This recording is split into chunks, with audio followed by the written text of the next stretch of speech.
Imagine you are in a high-stakes meeting. The client looks you dead in the eye and demands a 20% discount. Oh, that is stressful. Right. Your heart rate spikes. You know you have to say no. But you also know that if you use the wrong English phrase in this exact moment, you might lose the entire deal. Yeah, that pressure is incredibly real. It is.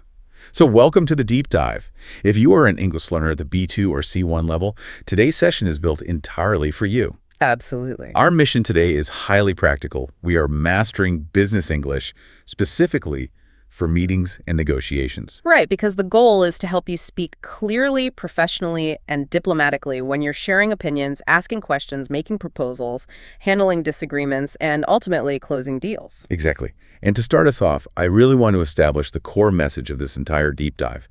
Effective business English is not about sounding complicated.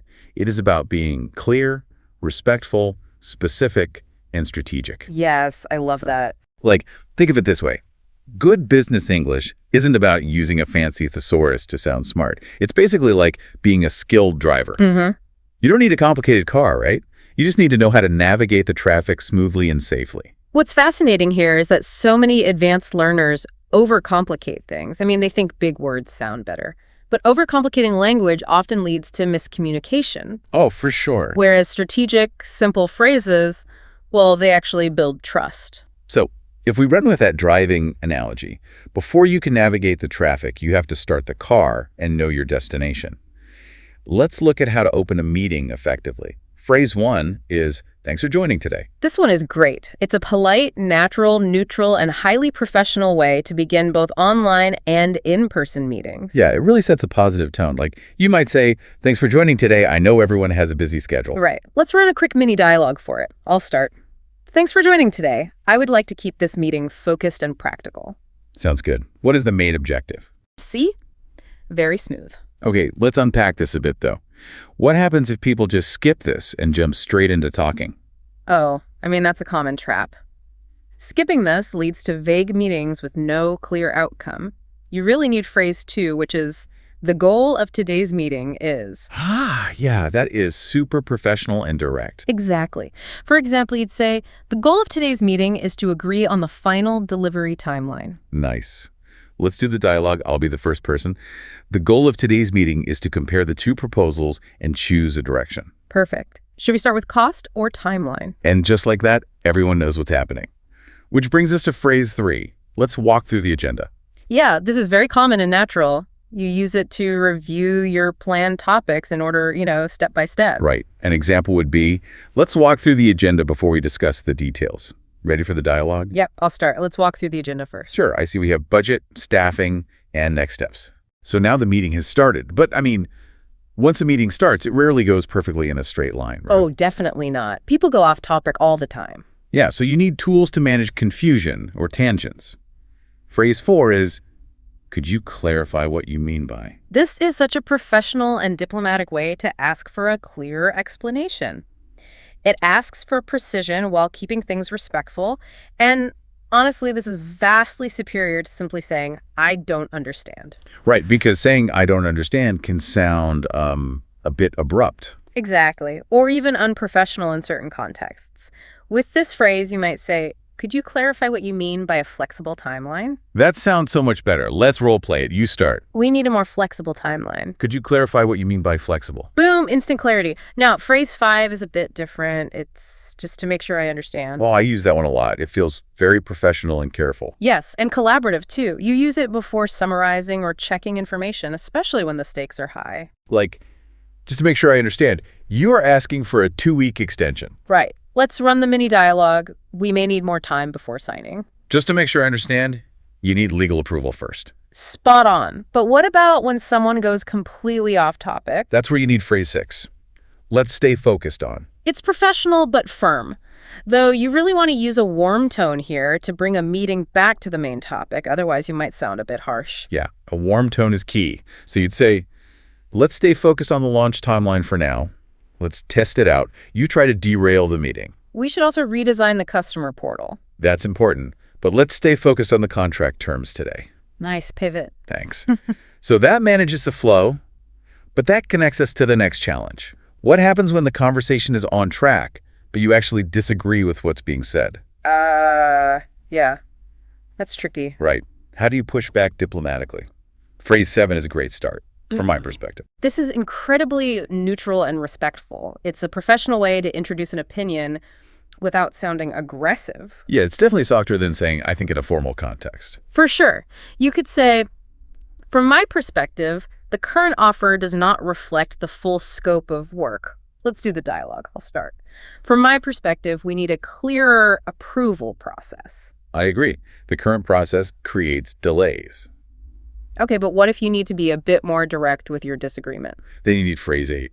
I see your point, Bo. Classic. It is. It's a very diplomatic way to disagree after acknowledging the other person's view. Very common in negotiations. But I do have a warning here. Oh, what's the trap? If we connect this to the bigger picture, do not overuse the word but after every sentence. If you repeat it too often, you just sound resistant and negative. Oh, wow. That makes a lot of sense. You don't want to be the wall in the room. Exactly. Use it strategically. An example is, I see your point, but the proposed deadline may create quality risks. Let's hear it in action. I'll go first. We need the lowest possible price. I see your point, but we also need to protect service quality. Nice. It softens the blow. Phrase 9 is another good one for that. I have some concerns about. This is a calm, professional way to introduce a risk or a problem. It's way less confrontational than saying, this is a problem. Right.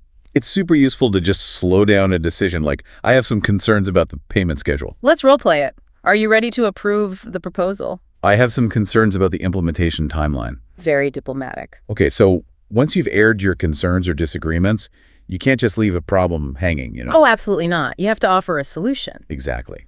So phrase 10 is, what we can offer is. Very professional and direct. You use this to present a proposal clearly when you're ready to put a concrete option on the table. Right, like, what we can offer is a 3-month pilot with weekly performance reviews. Let's try the dialogue. I'll be person A. What we can offer is a lower setup fee if you commit to 12 months. That could work. Can you send the revised numbers? Now, what if you want to be a little less concrete and more exploratory? Then you go with phrase 11. Would you be open to? Oh, I like that. It sounds very diplomatic. It is. It's a polite way to suggest an option without forcing it. It really makes proposals feel collaborative rather than demanding. So, would you be open to extending the deadline by 1 week? Let's do the exchange. You start. Would you be open to a phased rollout instead of a full launch? Yes, if the first phase includes our highest priority features. Nice. Now, here's where it gets really interesting. Phrase 12 is, if we agree to that, we would need... Oh, this is the best one. It is. It's the ultimate formula for deal making. It's a concession plus a condition. Yes, it's highly professional and strategic. It connects what you give up to what you require in return. Example, if we agree to that, we would need written confirmation by Friday. Let's run a high-stakes dialogue for this. Could you reduce the monthly fee? If we agree to that, we would need a longer contract term. Brilliant. Now, after a proposal is made, the actual negotiation dance really begins. Both sides have to maneuver to find common ground. Right, and phrase 13 helps when you need to push back on their maneuver. That would be difficult on our side. So it's basically saying no without using the word no. Pretty much. It's professional, indirect, and a polite way to reject or resist a request. It's softer than a blunt no, and it leaves space for an alternative solution. Example being, that would be difficult on our side because our team is already fully allocated. Let's role play. Can you deliver everything by the end of the month? That would be difficult on our side, but we could deliver the first phase. I really like how that keeps the door open, which leads right into phrase 14. Could we meet halfway? Yeah, very professional and conversational. It suggests a compromise when both sides need to move from their initial positions. Like, could we meet halfway and settle on a 15% discount? Let's try the dialogue. We were hoping for a 20% discount. Could we meet halfway at 10% with priority support included? And when you finally find that middle ground, you need phrase 15. That sounds reasonable. Very neutral and professional. You use it to accept or show openness to an idea, especially when the proposal is acceptable, but details still need confirming. So you'd say, that sounds reasonable. Let's include it in the revised agreement. Dialogue time. You go first. We can extend the deadline by 1 week if the scope stays the same. That sounds reasonable. Let's confirm the new timeline in writing. Perfect. Finding agreement is great, obviously.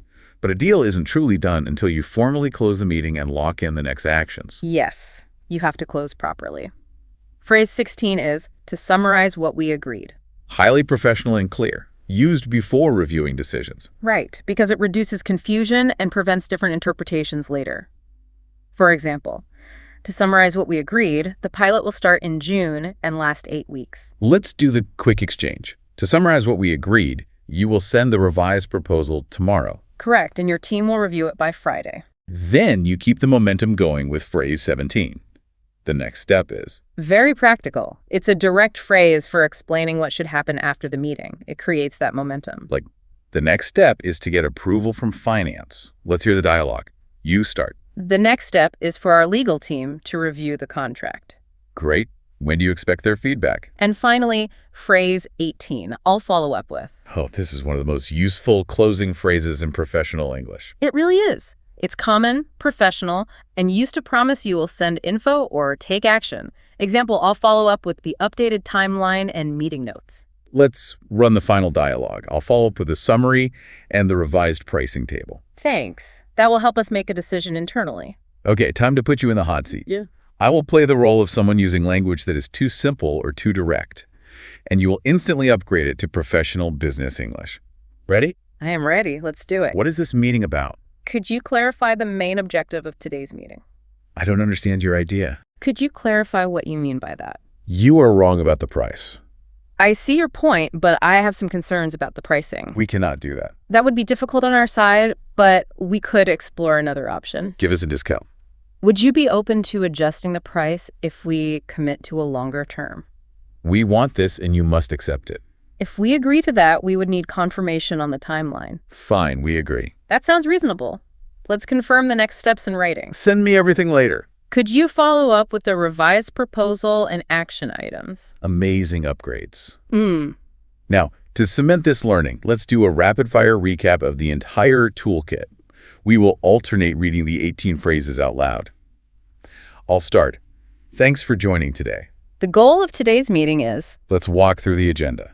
Could you clarify what you mean by... Just to make sure I understand. Let's stay focused on... From my perspective. I see your point, but... I have some concerns about... What we can offer is... Would you be open to? If we agree to that, we would need... That would be difficult on our side. Could we meet halfway? That sounds reasonable. To summarize what we agreed. The next step is... I'll follow up with... Well done. Now, here's your study task. Choose 5 phrases from this deep dive and practice them with your own meeting or negotiation situation. Yeah, just 5 is a great start. And before we sign off, I want to leave you with a final thought to mull over. Consider this, the language you choose doesn't just describe the negotiation to the other person.